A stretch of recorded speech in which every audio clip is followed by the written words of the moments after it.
Welcome to Fighting Back. News talk, current events, and political commentary. Now here's the host of Fighting Back, Uncle Ronnie.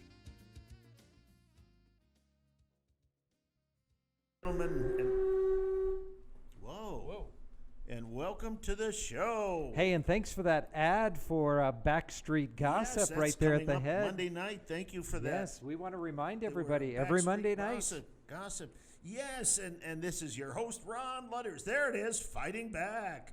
And we're happy to fight back tonight. And we have with us Ray Michaels. Hello, everyone. And, of course, where in the world is Josh Bernstein? We've been looking all over for him. I'm right here. And he's been here all that time. He's just been sitting here since last week. That's right. He's been in the back prompting us. Yes. And so we welcome you to the show. Thank you, ladies and gentlemen, for watching. There's a lot of news going on tonight. There's just so much going on. And we only have an hour tonight. I know, and we really got to get to this. We got to move. But the one thing I want to thank you all for tuning in. I want you to do me a favor, write comments. We want to know what you think. We want to know what you want to see on this show, because it's really important that we provide things that you want. And we're a grassroots organization, and you're going to get some skinny here that you won't get anywhere else. Now, skinny is news for those of you that have never heard that term. And breaking skinny. news, too. Yeah, we break it right here. And so we're going to go into that, but I want you to also like this show. Click on like button and share it with your friends. Who wouldn't like this show? I know. It's a great show. I like it. Even Great my show. dog likes it. That's right. Woof. Yeah, whoa. At any rate, we've got a lot of things going on. Yesterday, gentlemen, there was a hearing, a court decision up in Minnesota regarding the police officer and the murder of this individual. There were some questions about whether it was a crime or not. But if you listen to mainstream media, they certainly said, oh, yeah, justice was served. But was it? I have a question. And I'm going to pass this by you gentlemen and anyone else. And we have on the phone, we have Randy Miller, and he's kind of a constitutionalist as well. Randy, are you with us? Are you there, Randy? Oh, Okay. he will be momentarily. Randy's not there. Well, he can probably hear us, but He we can't need talk to us. we need to put him on. Okay, so at any rate, here's the thing. We have a gentleman, this police officer, if you can call him a gentleman. Some people do, some people don't. I'm not sure how you pronounce his name. Shevin? I think it's Derek Shelvin. Shelvin. Okay, and here's the scenario. They found him guilty of second-degree murder. Second-degree murder. Third-degree murder. Third-degree murder. And second-degree manslaughter. Second-degree manslaughter. Is that a wee bit? How can one person be guilty of 3 different charges of killing a person? You mean at the same time? Yeah. I mean, isn't the guy dead once? Well, there's different criteria for each one of those, correct? I would assume. From a legal aspect. But, right? I mean, it seems to me that you got the highest and best case, and that's what you try the man on. Right. You put right. the other cases there just in case you can't get him on Right, the highest charge. Right. But You once they revert to gave that. him the highest charge and found him guilty, it would seem to me that he would be not guilty on the other charges. Now, Randy, are you with us now? Not quite yet. Okay, it's not with us yet. All right. So, Josh, what do you think about this? I got a lot to say on this. First and foremost, I think we have to understand that the video that everybody saw in America and around the world was not the full video. No. Okay? It was a snapshot of what the media wanted everyone to believe. Okay? That's number one. Number two, if you've seen the entire video of the arrest, which I have seen and have reported on, you can clearly see that Fentanyl Floyd, as I call him on my show, literally said that he could not breathe probably 10 times, maybe 11 times, okay? Well, He from said the it- from the he- beginning, from the very beginning, From the the very, time that very the police officers approached him, he said he couldn't breathe. That is correct. Not only that, they think that the officers put him on the ground. That's not the case either. They put him in the back of the patrol car. He said that he was claustrophobic. He said, please open up the windows, crack the windows, put the air on. So the officers did that, okay? Then he starts trying to kick out the windows, and he starts resisting arrest and trying to basically break free. So they drag him out of the vehicle. He then asks the police officers, please put me on the ground. So he gets put on the ground per his request. Right. And that's when the video starts that everybody else saw. Okay? Now, he died of a drug overdose. Yes. 11 nanograms of fentanyl in his system. Yes, he was 6'5.5", 6'6" or so. He was a bigger guy. But even 3 nanograms could absolutely kill just about anyone. He had 11. As a matter of fact, the Hennepin County medical examiner said that if he was not arrested for trying to pass off a fake $20 bill, as his friend and drug dealer was in the car with him and did 3 or 4 hours earlier at the same location, but I digress. He would have died if he wasn't arrested that night or the following morning, according to the medical examiner. Now, that's how much drugs he had in his system, including cannabinoids, methamphetamine, and morphine. Yeah, correct me if I'm wrong, but there was also something, now I don't know anything about drugs, the terms, the street lingo. I don't know any of that. But there's something called the speedball.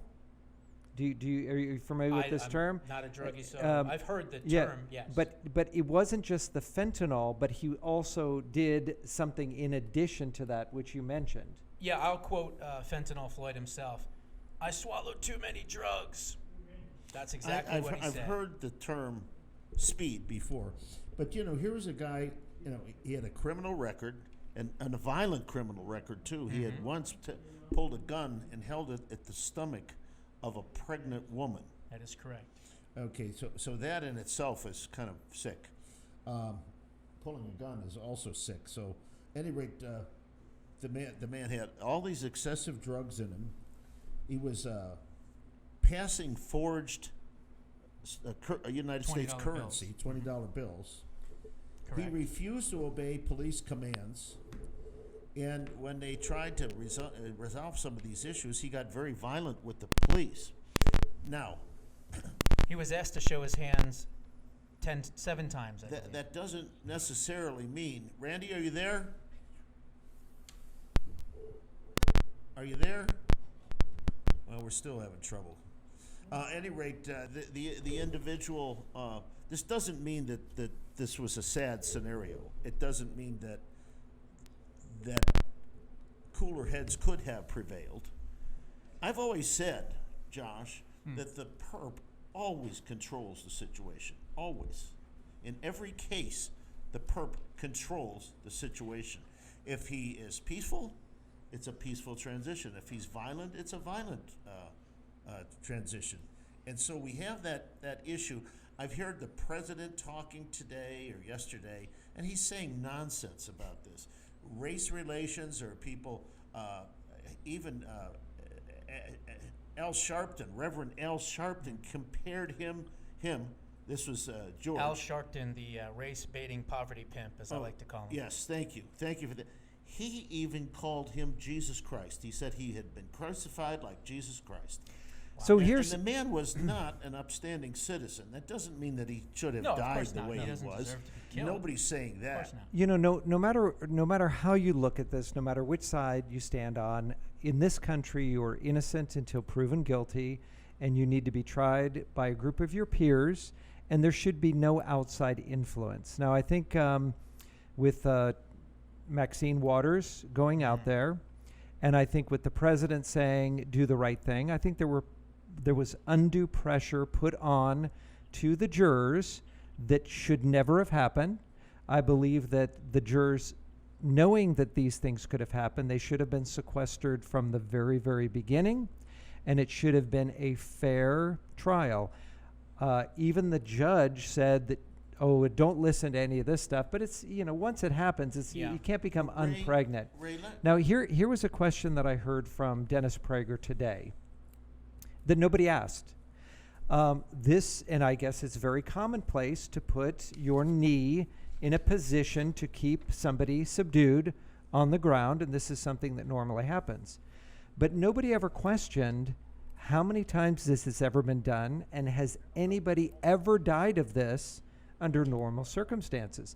And I think it's a very valid point, because if they've done it hypothetically 100 times and nobody has ever died, then how much of a contributing factor would that have been really? And if what you said, Josh, is true, that he would have died anyway by the amount of drugs that is in his body. Just real quickly The police now, are more. Randy, are you on the line now? Yes, I am on the line. Hello, Randy. Okay, he needs to have the volume up. We can't hear him very well. But at any rate, so let's get back. We're talking about the case in Minnesota at the moment, Randy. So thank you for joining us on the show. Our regular guest has had some a medical problem today and told me that there's a possibility he could not come on the line. And we will have him at another time. Believe me, he's down on the border, and he is the president of the Arizona. Let's see, it's a long title, so I'm going to try and get this right. He's the director of the National Association of Retired Border Patrol Officers. Yes. And that's Zach Taylor. And we're sorry that we've missed him. He did have a little medical condition that came up. He said he may not be able to make it, and so Randy Miller has. But he is okay. He is okay. Yeah. We want everybody to and know Randy that. Miller, he's okay. It's not a life-threatening thing. But Randy Miller has agreed to step up. So, but let's finish this up, Ray. You were talking about this. You know, this is more political than it is judicial. I'm sorry to say. 100%. Absolutely. And I'm really sad because the jurors and they tried to. And here again, you know, you're supposed to get a jury of your peers. The community, for the most part, is white community. It's about 80% white, from what I understand. And yet the jury was 50-50 people of color. And there was 6 white women. There was 3 black males. There was 2 white males, and I believe there was 2 or 3 mixed women as well, and 1 mixed male. Apparently there was 14 instead of your normal jury of 12, which I thought was a little weird. odd and a little strange. Did they have the vote as well? Yeah, that I read. I don't know why there would be that many. But here's the thing that bothers Sorry me. about this. Is a last-minute radio. Okay, he's talking to somebody else.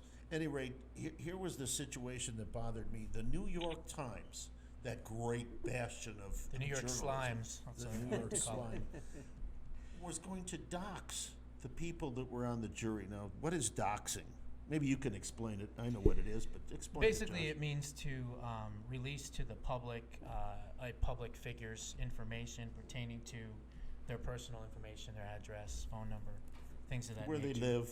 Now you're on a jury with one of the criminal activities of the century. See, right there, that New York it should have been a Times- mistrial. Right there, when somebody Exactly. threatens something like that, when a congresswoman from another district comes in, when the president of the United States weighs in on something like this, Right. it's an immediate mistrial. And it should be. Immediately. Even Alan Dershowitz said that it should be a mistrial, as well as the judge even said that it should be a mistrial. And the New York Times And- should have their license taken away to be a legitimate news organization, because they are not a legitimate news Everything that organization. they're doing is just polarizing this nation. Everything that they're doing. And we live in a nation that is e pluribus unum. It is out of many one. We're supposed to be coming together and not be being separated. And you see it every day in what you do. And, you know, it should be there are 12 Americans on the jury. They're Americans. Whether they're white, whether they're black, whether they're female, whether they're male. If they're peers, then they're Americans, and they're there to make the decision without any external pressure coming they on should them. have moved it out of Minnesota Exactly. to another And state, sequestered. perhaps, you know, I don't 100%. know, Idaho, Wyoming, somewhere else, of course, and you know, sequester everybody and keep them kind of, you know, all in one area, all by themselves, kind of keep them away from the news and everything else, make them sign affidavits that you know, they're not going to talk to different people and try to be influenced. Yes. All of those things. And again, we also have to understand, and this is the most egregious part, the Hennepin County Medical Examiner knew that fentanyl Floyd died of a drug overdose within 5 days after his death, but yet kept it from the public until August. And So while in other there words, were if he would have rioting said going on- immediately, he could have said, wait a minute, stop all the rioting, stop all the nonsense, this was a drug overdose, okay? But he didn't do that. They didn't do that. It was 2 or 3 of them. the district attorneys. They literally held on to the information all the way until August, therefore allowing the summer of love to get all over all And of the us. cities burned, and there were riots, and there were Terrible. other people killed. Terrible. during this David period of Dorn, time. Underwood, Officer Underwood. So many people lost So their lives. don't do for nothing. drugs. For Don't do nothing. drugs. Yes. So at any Terrible. rate, just a few comments here. Once again, there was a crime committed, I believe. Several crimes on both sides. I think the police might have overreacted a bit. There's no question that the perp, then that was Mr. Floyd, was in the process of a crime, and that's passing counterfeit money, and additionally using fentanyl and other drugs, which are also illegal, I might add. And so I think we're making we're making a hero out of a man that should not have been a hero. We can't glorify bad behavior. No. We can't, and we shouldn't. Right. And we need to instill in our youth, listen, if law enforcement comes in and you do not feel that you were treated correctly, there are avenues for you to go after the fact. But in the meantime, don't put yourself in a position that you could get injured or killed. Don't do Absolutely. it. Just, swallow your pride. The scripture says that first comes pride, then comes destruction. Right. It's not worth it. If you feel that they did you harm, report them. File a complaint. Yeah. But cooperate, and it's so important to do that. Okay, moving right along. I mean, we're not going to solve that problem, and I'm not sure that's going to go away either. There's obviously, I would think there's going to be an appeal here. 100%. There'll be an appeal. No question about that. But there's other news. The governor of Arizona, Doug Ducey, has called a national emergency and called out the National Guard to our border counties, including Maricopa County. And this is kind of there's a lot of news going on here, but one of the things I'm wondering is everybody in the state has already questioned why we're not doing this, including the Attorney General, who's been complaining about this for weeks. And finally, the governor has made his move, and I'm afraid that while we have our 250 guardsmen on the border, the whole process is so ludicrous because here's their mission. Now remember, these are National Guardsmen. They have weapons. They are in effect, they could be called up as soldiers and fight in the United States military, although they're right now under the authority of the governor. But if they're nationalized, they're under the authority of the President of the United States. So here's their mission. And, we know that we're getting countless thousands of people across the border. Now, is this directly from the governor's office? This is directly from the Adjutant General here, the governor's office. They are to assist with medical operations in the detention centers. They are to install and maintain border cameras. They are to monitor and collect data for public safety cameras as well. And they're to analyze satellite imagery for current trends in smuggling corridors. Now, are they to prevent people from crossing the border? That's their mission right here. So they can't do anything over and above Well, they have this? a Posse Comitatus Act, but I don't think it applies to the National Guard.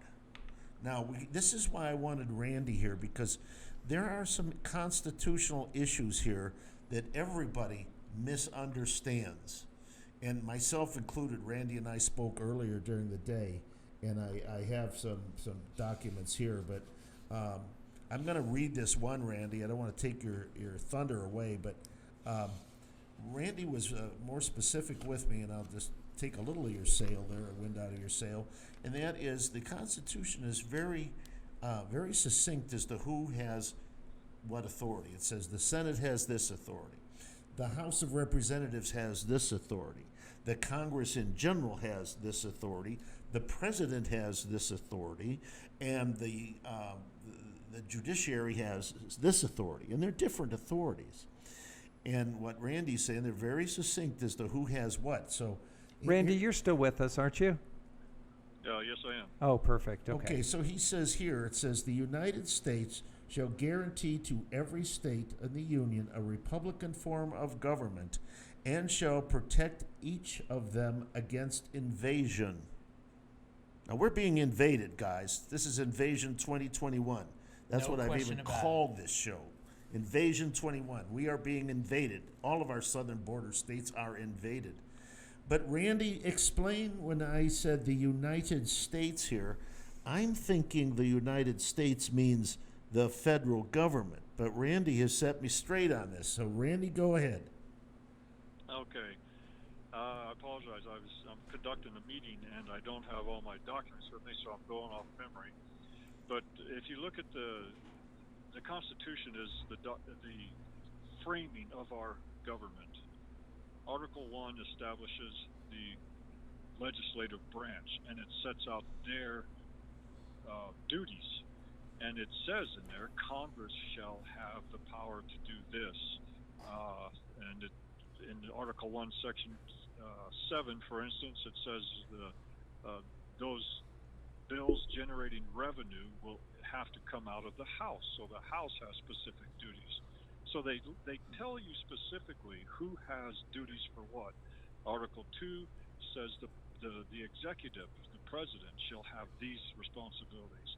This is, appointing judges and making appointments and addressing Congress periodically on the State of the Union. They specifically give the responsibility to each branch. And then Article 3 is the judiciary, that they have these responsibilities, and they specifically separate the branches of government. That's that wall of separation, and then they dictate, specify what their duties are. Article 4 is saying, okay, now knuckleheads, this is the states.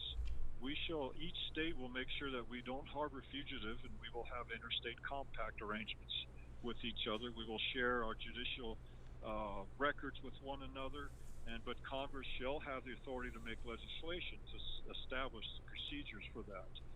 So it specifically steps in and says things. But when you look at this Article 4, it's the states' agreements among the states that they will do things. Let me read that one more time, Randy, so that you can be specific. I know you didn't come with notes for this. It says the United States, and I was of the opinion, and I think most people are, when we say the United States, we think of the federal government. This is the United States, meaning the 50 states that are united. Well, yes, and all future states. What they were talking about, they're saying each state is an independent sovereign nation, separate and independent from each other. We each have our own constitution.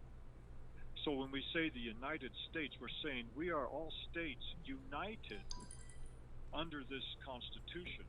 And it's the United States that will guarantee a Republican form of government. That's us. That's the people. Right. She'll guarantee. A republic means independent sovereign states united. And we will guarantee a Republican form of government, which is our electoral college votes, representation in the executive. But you can't take that away. We're no longer elected by the United States. So, and each will defend the others and defend each state from invasion, whatever it says. So each state, if Kansas wanted to say, hey, contact the our legislature and governor, say, hey, we will come help you defend that border, they can do that.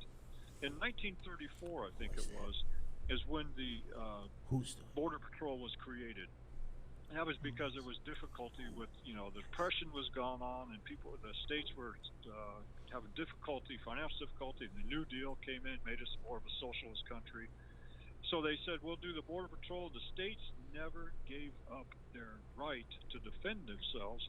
It was just the federal government created the Border Patrol, and that's how they came about. But we never gave up our rights to defend our borders. It's in the Constitution. It's also in the Constitution if you read. So when the states, we operate under federalism, when one level of government fails to do their duty or job, and in this case the state, because the state has jurisdiction to enforce the border, then it goes to another level of government. Those southern counties certainly have an authority to defend their border. They're there to keep the peace and protect their citizenry. So defending the border, I would think, would be part of that. But it also goes even further, that the people, because if you read the Second Amendment, it says a well-regulated militia, regulated means trained, being necessary. And if you look at the Constitution, necessary is nowhere else in the Constitution. The legislature is not necessary. The executive isn't necessarily, certainly not the one we have occupying the White House now. And even the judicial branch isn't necessary. But the people, a well-regulated militia, is necessary to do what? To maintain the security of a free state. The right of the people to keep and bear arms shall not be infringed. So the people are also identified as a process or an ability to defend their state. Even in Arizona's Constitution, if you look at it, it's Article 2, Section 26, which is under the Declaration of Rights for Arizona citizens. Section 26 is our right to keep and bear arms. And I'm paraphrasing because I don't have it in front of me. It says a citizen's right to keep and bear arms in defense of themselves or the state. There it is again. So who is ultimately responsible to defend the state when all other levels fail? The people. So, If the people wanted to go to the border, we certainly have a right to do so. So Randy, if I'm understanding this correctly, you're saying that the federal government, their responsibility is to protect our borders, one of their main responsibilities. If they don't do it, it goes to the state. And if the state doesn't do it, then we protect ourselves as the people of the state. Is that correct? Partly, because the federal government is not charged with protecting our border. If you read Article 1, Section 8, Clause 5, all the federal governments, it says Congress shall establish a uniform uniform system of naturalization. Who becomes a citizen? That's it. All they decide is who becomes a citizen. And I believe it's Article 1, Section 9 that talks about the states shall admit those that I'm paraphrasing again, but they shall admit those that they currently do, but at 1805 there'll be a $10 head tax because they wanted to discourage slavery. The founders they abhorred slavery. They thought it was an evil thing. So they wanted to get rid of it, but they knew the southern states would not ratify the Constitution. So they said, okay, in 1805 we'll start penalizing them for bringing in people and anybody. They just put on anybody $10 head tax. Well, that didn't work out, but that also tells you that the states can let people come in and out as they see fit, but the federal government has set up a uniform code of naturalization who will become a citizen. Just because they come across the border, they're not a citizen. They're still under the laws of the country they came in, but they have to abide by our laws, but they're not a citizen. Right. Well, since we're being invaded, and we are, there can be no question of that. The real issue here is what do we do about it? And I'm of the opinion that there are people other than Joe Biden, and Kamala's not in charge of anything as far as I can see other than giggling. So we have this problem. Who's in charge and what do we do? I think there's a very simple answer. We just reject the executive order that Biden put through, which then reverts back to the Trump policy, which puts these people back into Mexico. They cannot come into the United States until they've been adjudicated to have the ability to consider asylum in the country. I don't know how we're going to go about that because it appears that, quite frankly, no one is in charge. Yeah. Right. Well, we are. That's exactly right. Well, the people are. But we're not. They have to we misunderstand what our responsibility is, and it's not a misunderstanding; it's ignorance. Well, ignorance, Yes. whatever I you hate want to to be call blunt it. But because it's the true. next thing is, what do we do? I mean, are we going to go march to the border like they did Well, several years ago? If the federal government won't secure the border, then the people will. Well, And the we're going to problem- have to go the down there problem and is things that- like that. Can I say something Sure. real quick? We are using the wrong But I agree words. with you. Ignore we keep the going executive back orders to if and the let federal, the no, hold federal on a second. government sue the states. Hang on. Go ahead, Randy. We keep going back to saying the federal government won't do it. I just said the federal government is not charged with the responsibility of doing it. The states are. So we have to stop going back to relying on the federal government in our rhetoric. We have to stop saying that because it's incorrect. We have to realize that the states do it. The states can, number one, through nullification. Wasn't it Ohio, I think it was, that the governor said, not my problem, when Biden wanted to take several hundred kids and put them into their shelters in there? Right. And the governor said, not my problem. He's absolutely right. The federal government is illegally taking citizens from foreign that cross our border illegally and then moving them into the interior, assisting in the invasion. That's illegal. It's a violation of the Constitution. It's a violation of state sovereignty, and our legislators are assisting by their complacency. So we have to get with our legislators, and we have to say, and I've talked to a couple of them, and it's amazing. They say, well, the federal government, these are state legislators, the federal government is charged with immigration policy and is in charge of securing our border. And I said, would you please show me in the Constitution that supports or substantiates everything you just said?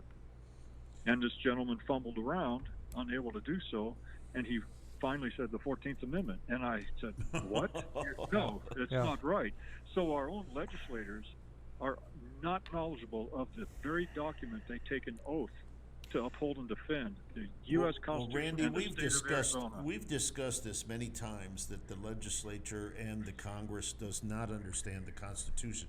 That is a point that they cannot even begin to argue. I think many of our citizens understand the Constitution more than our elected officials do. And because of that, I mean, look at what the governor has just said. I just read the mission. The mission is a clerical mission. The mission is changing diapers and giving out insulin So needles it seems, or something. Randy, it seems to me that there is a purpose and intent for bringing all these people in. And obviously it's for the votes, because they want to have a majority of the votes, which leads us back to Arizona being a prime state for the audit that officially starts, I believe, Ron, it starts tomorrow. Correct. Right? Yeah. So we know that their purpose and intent, we know that we have to stop them.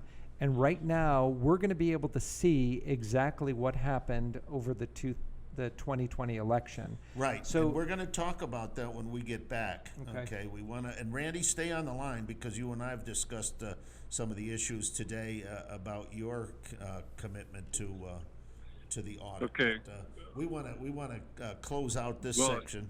Go ahead, finish up, and then we'll close out. That's fine.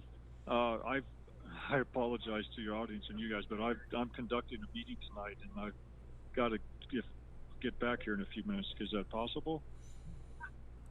Okay. Well, we can pursue this without your help if you've got this meeting. I know you stepped up to the. Yeah, we appreciate you so much, Randy. Thank you so much for sharing this and appreciate sharing your knowledge and your wisdom. When Zach was unable to attend this. Okay. Real quick, if the people want to learn more of the Constitution and understand what I'm saying, come to my Constitution Tuesdays, the second and fourth Tuesday of every month, here at the Republican office in Sun City, 99th and Bell. 7 p.m., second and fourth Tuesday every month. Okay, very, very good. And I encourage everybody to do that. I encourage everybody to start studying citizenship again. And I encourage our public school system here in the state to start implementing that back into the curriculum, how to be a good person, how to be a good citizen. Are we going for break? Yes. All right. All right, so stick around. We're going to be talking about the audit coming right up here. Don't go away, because we are Up Radio Phoenix, fighting back.